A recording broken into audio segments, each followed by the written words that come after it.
YouTube, welcome back to the channel. This is your friend Gaurav. आज के blog में हम स्पेशली अपना 390 एडवेंचर का मैं रिव्यू करने वाला हूं और मैं वो 5 प्रॉब्लम्स आपको बताने वाला हूं जो आपको किसी भी KTM 390 के साथ इनिशियल फेज़ में फील होगी। जब आप 390 ख़रीदेंगे, इनिशियली आप चलाना स्टार्ट करेंगे तो जो प्रॉब्लम्स आपको फील होंगी वो मैं इसमें आपको बताने वाला हूँ। इसे मैंने 16 जुलाई 2020 में लिया था और अब तक मैं करीबन इसको 5000 किलोमीटर से ऊपर चला चुका हूँ। इसे मैं अब तक करीबन 5347 किलोमीटर्स क्लॉक कर चुका हूँ और इस पर मैंने लॉन्ग राइड्स भी करी हैं, शॉर्ट राइड्स भी करी हैं, सिटी राइड्स भी। मैं रेगुलर बेसिस पे ऑफिस जाने के लिए मैं मैक्सिमम टाइम इसे ही यूज़ करता हूँ। सो मैंने जो प्रॉब्लम्स इसमें फेस करी हैं, जो रेगुलर बेसिस यूज़ में मुझे फील हुई हैं, वो मैं सारी 5 प्रॉब्लम्स मिनिमम आपको मैं बताने वाला हूँ। सो स्टार्ट करते हैं विद आवर फर्स्ट प्रॉब्लम। वो है इसके डिस्क ब्रेक के साथ में। जब आप इसका ब्रेक अप्लाई करेंगे तो ये ब्रेक बहुत ज़्यादा क्रंची साउंड करता है। इनिशियली जब आप नया परचेज़ करेंगे तो आपको नए गाड़ी में वो और ज़्यादा क्रंची साउंड सुनाई देता है इसमें काफ़ी ज़्यादा। बट ये बाद में आफ्टर फर्स्ट सर्विस और उसके बाद जैसे जैसे आप इसे रन करते जाएंगे तो आफ्टर 2-3,000 किलोमीटर्स ये काफ़ी कम हो जाता है। मैं इसके लिए आपको एक क्लिप दिखाऊँगा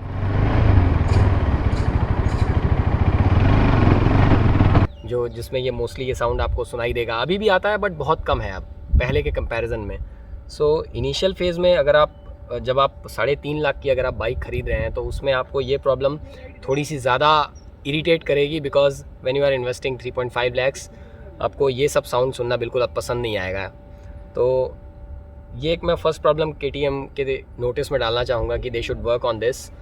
और इसके अलावा जो सेकेंड प्रॉब्लम मुझे फील होती है कि when you are doing highway rides there is no issue, but when you come to off road आपको जो फ्रंट सस्पेंशंस हैं, वैसे तो काफ़ी ज़्यादा ग्राउंड क्लियरेंस है इसमें, 177 mm का ग्राउंड क्लियरेंस है, आपको काफ़ी ज़्यादा मार्जिन मिल जाता है आपको ऑफ रोड्स करने के लिए।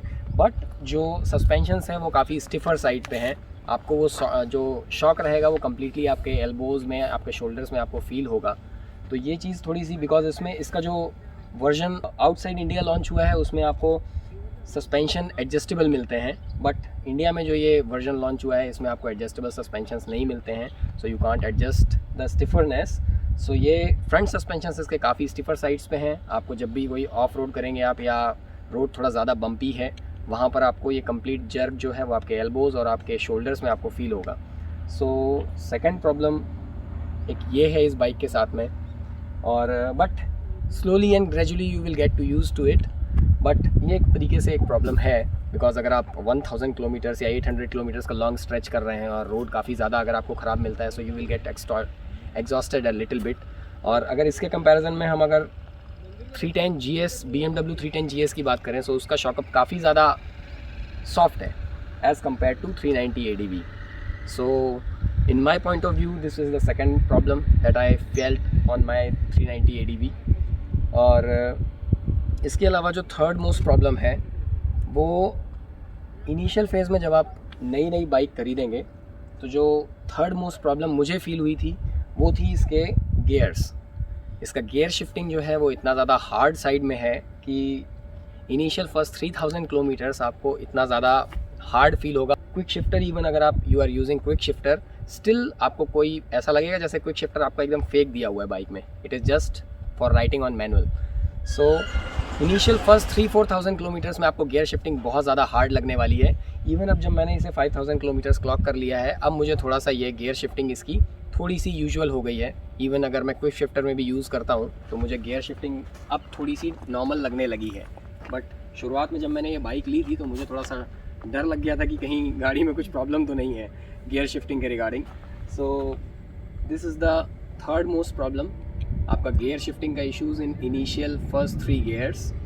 और 4th, 5th, 6th वो आपको क्विक शिफ्टर में भी बहुत इजीली लगेंगे। आपको 4th, 5th, 6th गियर्स बहुत इजी है, वो उतना प्रॉब्लम नहीं करते। बट आपको इनिशियल फर्स्ट 3 गियर्स आपको बहुत ज़्यादा नॉकिंग साउंड प्रोड्यूस करते हैं। और उसके अलावा आपको बहुत ज़्यादा, आप विदाउट यूजिंग क्लच आपको उसको गियर पुट करने में बहुत प्रॉब्लम फील होगी, बहुत ज़्यादा हार्ड फील होंगे आपको। ये एक थर्ड मोस्ट प्रॉब्लम थी जो मैं आपके नोटिस में डालना चाहूँगा। इसके अलावा जो 4th प्रॉब्लम है, it is not as much problematic, उतनी ज़्यादा प्रॉब्लमेटिक नहीं है। But being a moto vlogger मुझे ऐसा लगता है कि ये प्रॉब्लम शायद थोड़ा सा नोटिसेबल है, क्योंकि मैं भी मोटो ब्लॉगिंग करता हूँ, सो मुझे प्रॉब्लम थोड़ा सा फील होती है। ये फोर्थ मोस्ट प्रॉब्लम है इसके विंडशील्ड की।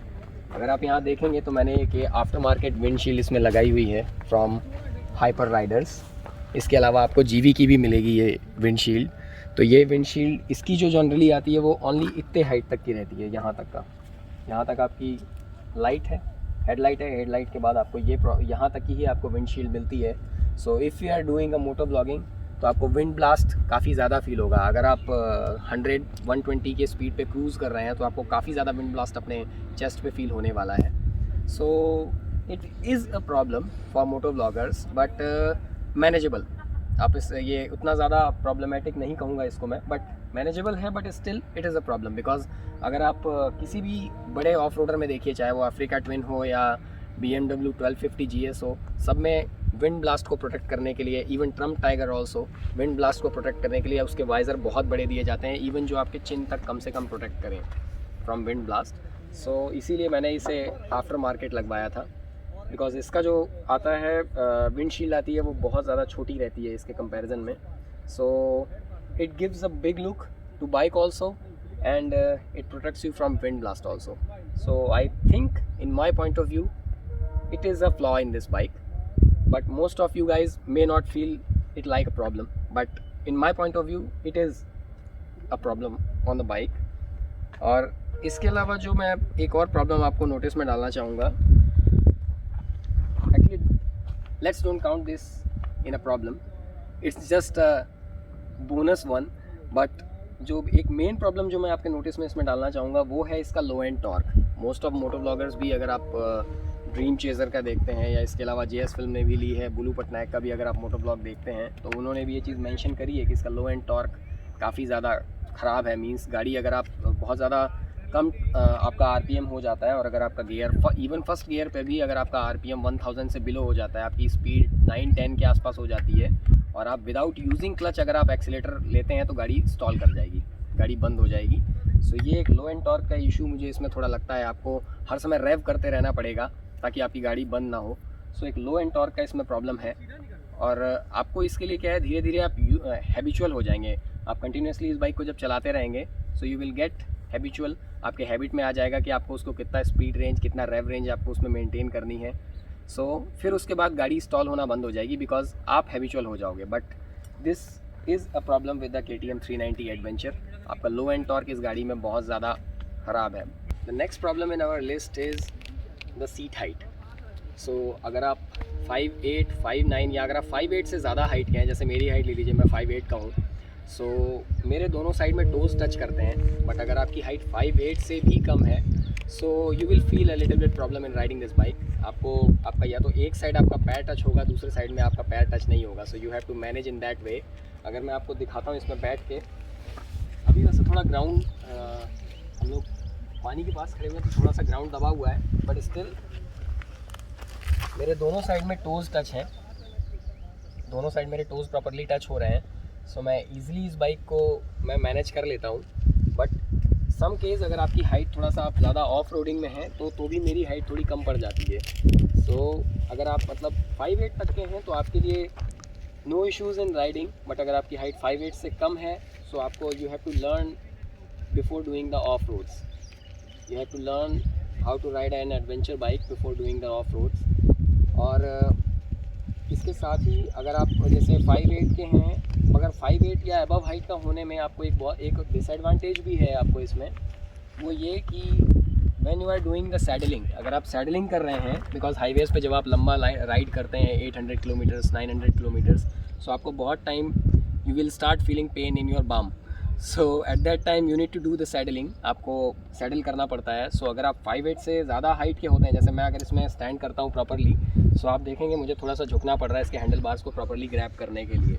और अगर आप उससे भी ज़्यादा 6 फीट हाइट के हैं सो आपको और ज़्यादा झुकना पड़ जाएगा इसके हैंडल बार को प्रॉपरली ग्रैब करने के लिए। आप कंप्लीटली इस पोजीशन में स्टैंड नहीं कर सकते लाइक 1250 GS या Africa twin. So this is the problem, but it's not a big issue. आप आफ्टर मार्केट नकल्स खरीद के इसमें इसका जो हैंडल की हाइट है, हैंडल बार की हाइट आप रेज करवा सकते हैं।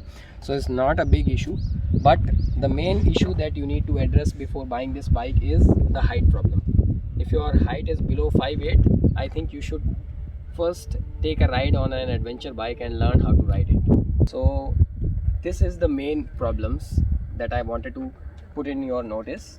और इसके अलावा वैसे तो ये सारी प्रॉब्लम्स इस बाइक में हैं, but nobody is perfect as per the saying. So this bike is pain in the ass when you are riding in cities, but अगर आप हाईवेज पे क्रूज कर रहे हैं तो highways are heaven for this bike. With this thought, I want to close the vlog and I will take your leave. This is your friend Gaurav. Meet you in the next vlog. Yeah. See you in the next vlog. This is your friend Gaurav signing off.